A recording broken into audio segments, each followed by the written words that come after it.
امام نے اس کو نصیحت کی کہ بھائی آمادہ ہو جاؤ قبر کے لیے. تو وہ رونے لگا. بولا میں مرنا نہیں چاہتا. بولا دعا کریں کہ میں شفا پا جاؤں. میں مرنا نہیں چاہتا, ابھی میں تیار نہیں. تو امام نے اس کو دلاسا دیا اور امام نے اس کو دلاسے کے طور پر ایک مثال پیش کی. کیا مثال پیش کی؟ بہت خوبصورت مثال ہے. کیسے جو بھی مرتا ہے مرحوم ہو جاتا ہے. کیوں آپ اس کو مرحوم کہتے ہیں؟ مثال دی امام نے.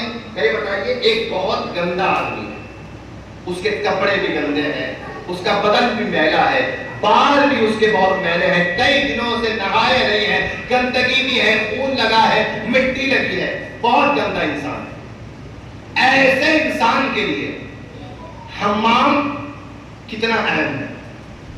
مولا نے پوچھا ایسے انسان کے لیے حمام کتنا اہم ہے؟ مریض نے کہا مولا ایسے انسان کے لیے تو حمام بہت بڑی نعمت ہے. کہا کیسے؟ تو مریض نے کہا مولا جب حمام میں جائے گا, نہائے گا, اپنی کثافت کو دور کرے گا, اب جب باہر آئے گا تو صاف ستھرا ہوگا, پاکیزہ ہوگا. جب گیا تھا تو گندا تھا, باہر آیا صاف ستھرا ہے. جب حمام میں گیا تھا بدبو آ رہی تھی بدن سے, باہر آیا بدن سے خوشبو آ رہی ہے. کہا مولا حمام تو اس آدمی کے لیے بہت بڑی نعمت ہے. مولا نے کہا اے میرے چاہنے والے, ہمارے چاہنے والوں کے لیے اللہ نے موت کو حمام کی طرح بنایا ہے. ہمارے چاہنے والوں کے لیے موت حمام کی طرح ہے. جیسے گندا انسان حمام میں جاتا ہے مگر جب باہر آتا ہے تو طاہر ہو جاتا ہے, صاف ہو جاتا ہے, اسی طریقے سے جب گنہگار انسان موت کے ذریعے سے اللہ کی بارگاہ میں پہنچتا ہے, یہاں سے چاہے گنہگار جا رہا ہو وہاں جا کے مرحوم کہلاتا ہے. صلوات پڑھے محمد والے محمد پر. جیسے ہی انسان اس دروازے سے گزرتا ہے ایسے انتظام پروردگار کرتا ہے کہ یہ انسان پاک ہو جاتا ہے. عزیزان محترم, موت کے وقت سے جیسے ہی روح قبض ہوئی طرح طرح کے انتظامات ہونے لگے مغفرت کے لیے, طرح طرح کے انتظامات. کبھی کہا اس کے جنازے میں شرکت کرو کہ کیا پتہ مغفرت ہو جائے.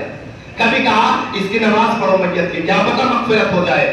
کبھی کہا بھائی مٹی دے دو مرحوم کو, قبر تک پہنچاؤ, کیا پتہ مغفرت ہو جائے. کبھی کہا کہ بھائی مرحوم کے لیے نماز وحشت قبر پڑھو, کیا پتہ مغفرت ہو جائے. پھر کہا مرحوم کے لیے فاتحہ پڑھو, کیا پتہ مغفرت ہو جائے.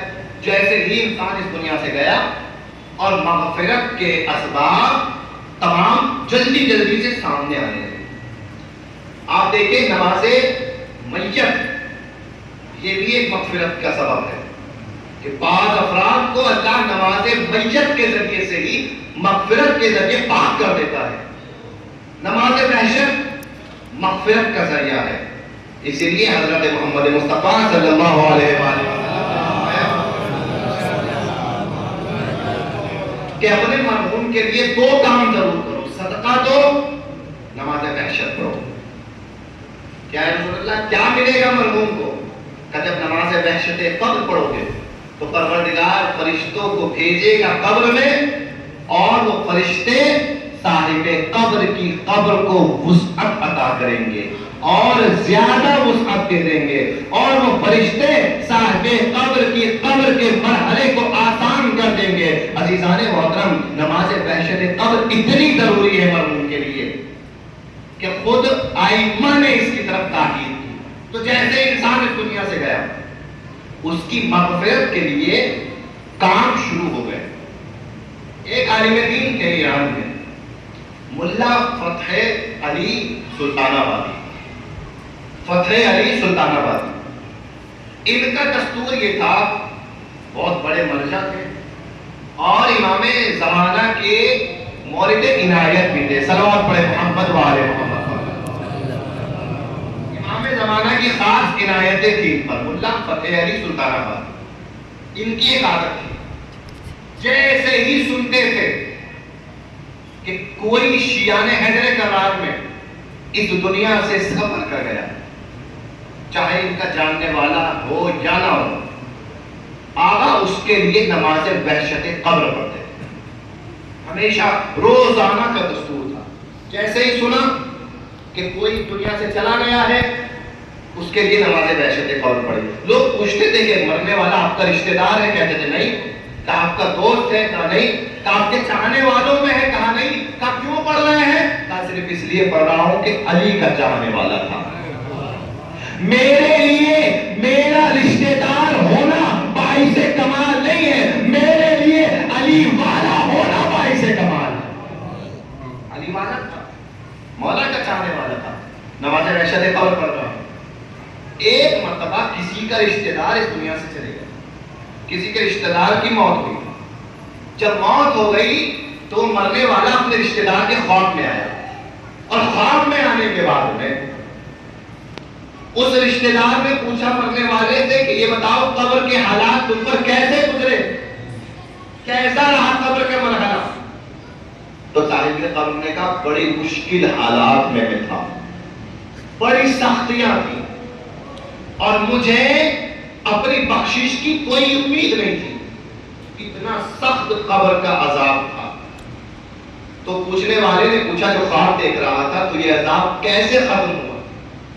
کہ بس کیا بتاؤں، ملا فتح علی سلطان آبادی مر گئے وقت جب تک انہوں نے نماز وحشت نہ پڑھی میری قبر میں سختی رہی، جیسے ہی انہوں نے میرے لیے نماز وحشت ادا کی اللہ نے میری قبر کے عذاب کو ٹال دیا اور مجھے معاف کر دیا، میری مغفرت کر دی۔ عزیزان محترم، جب بھی کوئی ایسا مسئلہ آئے، کسی کی موت ہو جائے، کسی کی میت ہو جائے، یہ نہ سوچئے گا اس سے ہمارا رشتہ تھا یا نہیں تھا، وہ ہمارا دوست تھا یا نہیں تھا، وہ ہمارا عزیز تھا یا نہیں تھا، بلکہ یہ سوچئے گا کیا پتا ہمارے ایک معمولی سے عمل سے صاحب قبر کے لیے قبر کے مراحل آسان ہو جائے، کیا پتا ہمارے اس عمل سے صاحب قبر کے مراحل آسان ہو جائے۔ یہ سب چیزیں، یہ آج کی مجلس قرآن خوانی، فاتحہ خوانی اسی لیے کہ مرحوم کی مغفرت ہو جائے، پروردگار عالم مرحوم کے درجات کو بلند و بالا فرمائے۔ اور یقیناً یہ ایام بھی ولایت کے ایام ہیں، یہ ایام کی خوشی کے ایام ہیں، اور عید غدیر ابھی گزری ہے، عید مباہلہ آنے والی ہے۔ ان مبارک ایام میں اس مجلس عزا کا برپا ہونا یہ خود مرحوم کے درجات میں بلندی کا سبب بنے گا ان بہترین ایام میں، کیونکہ یہ اہل بیت کے خوشی کے ایام ہے اور مباہلہ جو آنے والی ہے عید، یہ بھی بہت عظیم دن ہے۔ تو پروردگار عالم ہر کسی کے لیے کہہ رہا ہے کہ فنا ہونا ہے، مگر اس فنا میں بقا اس کے لیے ہے کہ جو علی کے دروازے پر ہے۔ دونوں قسم کی روایات ہمارے سامنے موجود ہے۔ موت میں فنا کس کے لیے ہے، موت میں بقا کس کے لیے ہے؟ جب موت میں فنا کی بات آئی تو رسول خدا نے فرمایا من ماتا ولم یعرف امام زمانے ہی ماتا میتت الجاہلیہ، جو مر جائے مگر اپنے وقت کے امام کی معرفت نہ رکھتا ہو وہ جہالت کی موت مرتا ہے، یعنی وہ موت نہیں ہوتی، وہ فنا بن جاتی ہے۔ لیکن اس موت کے ذریعے بقا کی جب بات آئی تو رسول نے فرمایا من ماتا علی حب آل محمد ماتا شہیدہ، جو اہل بیت کی محبت میں مر جائے وہ شہید کہلاتا ہے۔ صلوات پڑھے محمد و آل محمد۔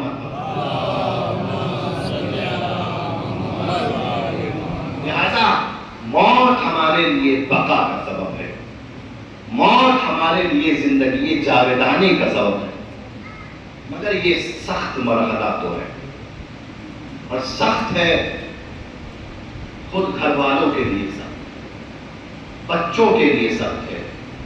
اسی لیے پروردگار عالم کہتا ہے کہ یہ آزمائش بھی ہے، لَنَبْلُوَنَّكُمْ بِشَيْءٍ مِّنَ الْخَوْفِ وَالْجُوعِ، ہم تمہیں آزمائیں گے، کبھی تمہارے عزیزوں میں کمی کر کے کسی کو تم سے چھین کے آزمائیں گے، آزمائش ہے۔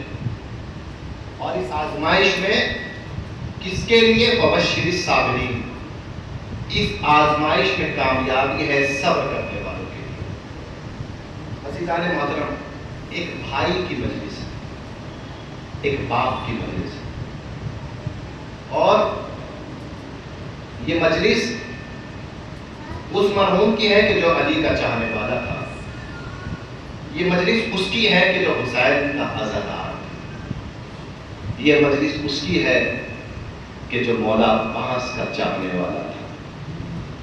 اگر بھائی کے لیے بھائی کے غم کو سمجھنا ہو تو حسین سے بہتر بھائی کے غم کو کوئی نہیں سمجھ سکتا، حسین سے بہتر۔ جناب موسیٰ، اللہ کے نبی کو اللہ نے جب کہا اذهب الى فرعون انه طغى، اے موسیٰ فرعون کی طرف جاؤ، فرعون کو تبلیغ کرو، موسیٰ نے کیا کہا؟ پروردگار میرے ساتھ میرے بھائی کو بھیج دے، اس کو ہارون کو بھیج دے۔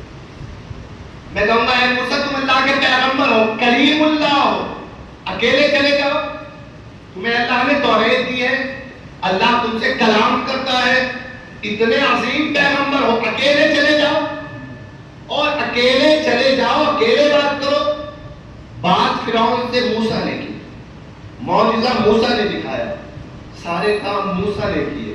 اے موسیٰ جب سب کام تمہیں کرنے تھے تو ہارون کو کیوں لے کے گئے؟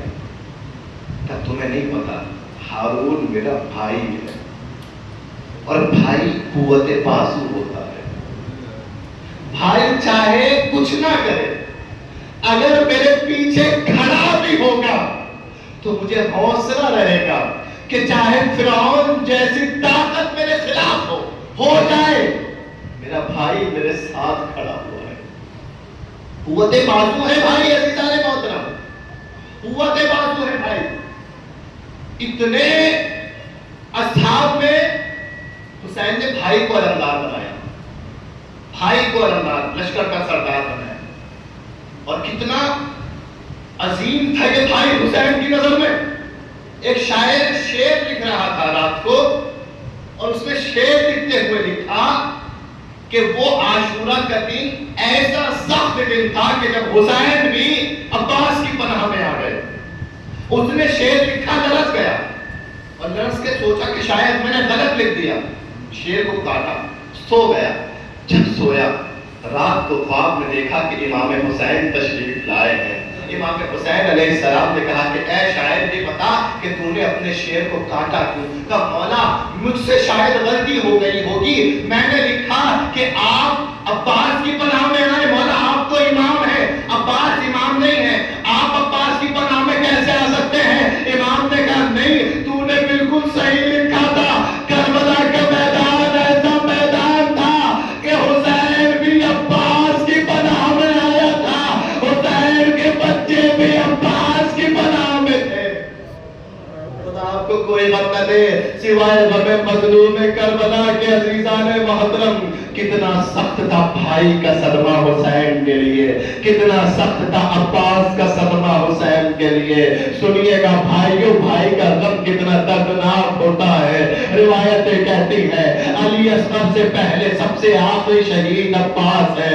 عزیزان محترم جب آئے ہیں عباس امام حسین کے سامنے تو امام حسین سے آپ عزم لیا ہے، اے آقا جان اب مجھے بھی مرنے کی اجازت دے دیجئے۔ حسین نے کہا عباس تم تو میرے لشکر کے علمدار ہو۔ عزیزہ یہ بہت جملہ آپ نے سنا ہوگا، تم تو میرے لشکر کے علمدار ہو۔ عباس نے دائیں بائیں دیکھا اور کہا آقا یہ بتاؤ وہ لشکر کہاں ہے کہ جس کی میں علمداری کرتا تھا؟ میں کہوں گا کیا مولا کو پتا نہیں تھا کہ لشکر نہیں بچا؟ تو مولا نے کیوں کہا تو تم لشکر کے علمدار ہو؟ شاید حسین جواب دے اے عباس ارے کیسے لشکر نہیں بچا؟ ابھی تیرا بھائی حسین زندہ ہے۔ اے عباس ارے تو حسین کا سہارا ہے، اے عباس تو میرا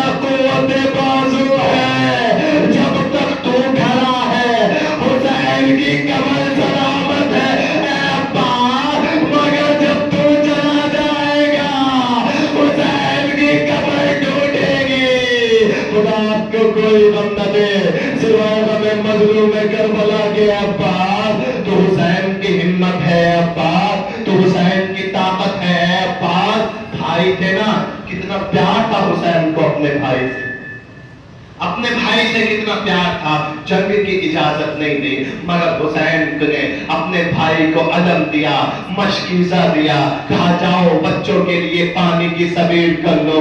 حسین کا یہ بھائی ادبدار وفا دریا کی جانب بڑھا۔ اب جب دریا سے پانی بھر کر عباس واپس پلٹ رہے تھے، عباس کے اوپر حملہ ہو گیا۔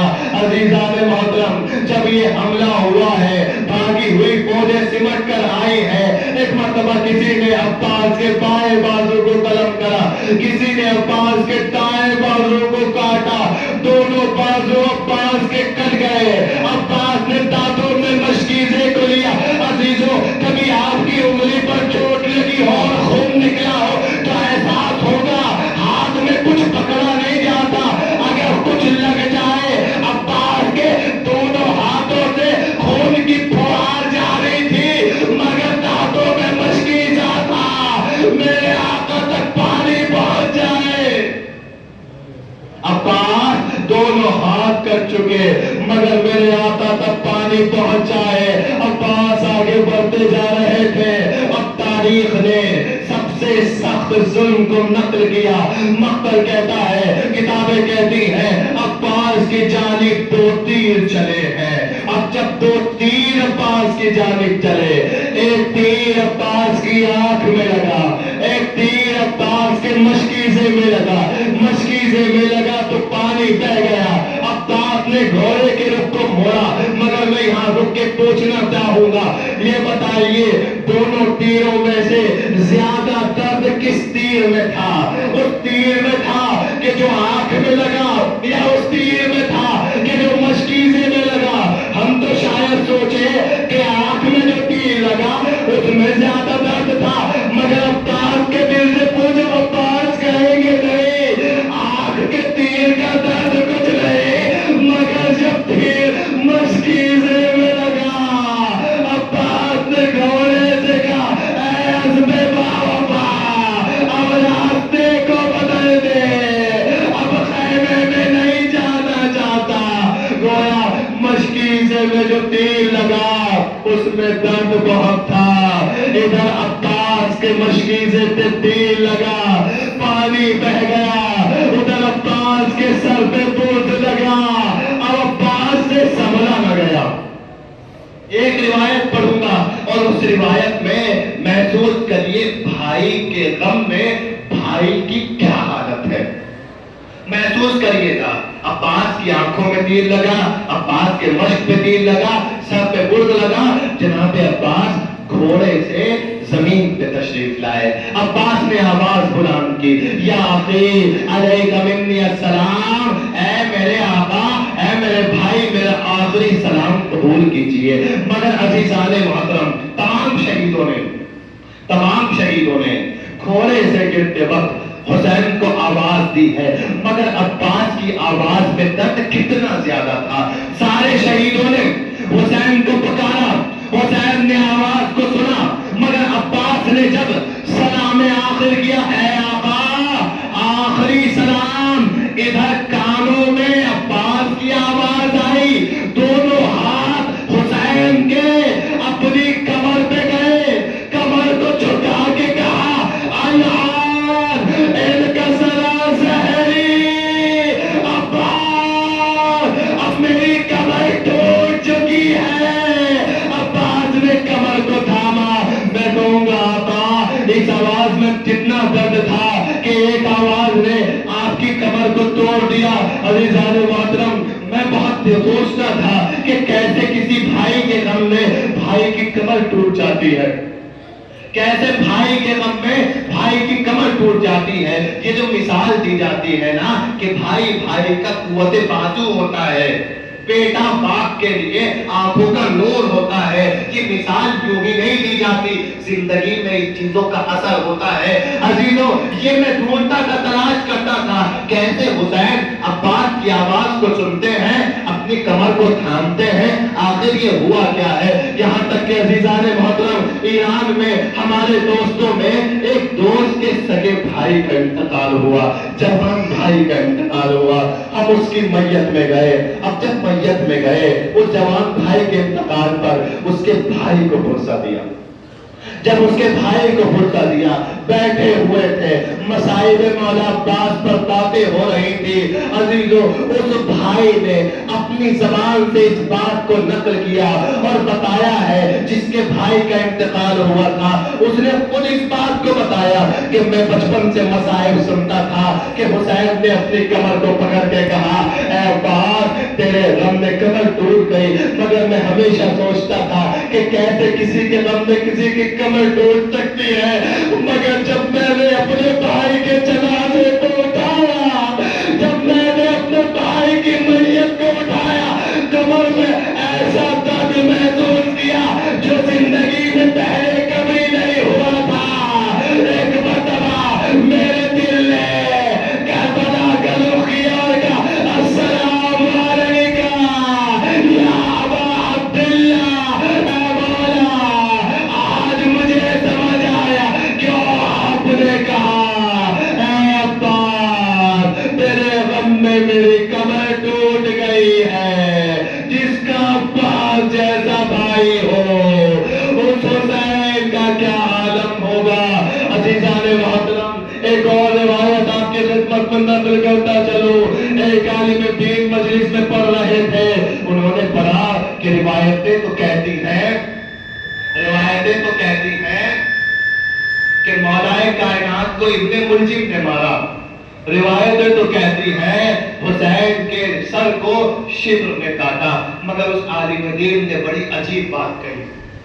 آخری بات اس عالم دین نے بڑی عجیب بات کی، اس نے کہا روایتیں کہتی ہیں علی کو ابن ملجم نے مارا، روایتیں کہتی ہیں حسین کو شبر نے مارا، مگر میں کہتا ہوں نہیں، ایسا نہیں ہے۔ کب کہتا ہے وہ پڑھتے ہیں کہ علی کو ابن ملجم نے نہیں مارا، علی کو فاطمہ زہرا کے غم نے مار دیا تھا۔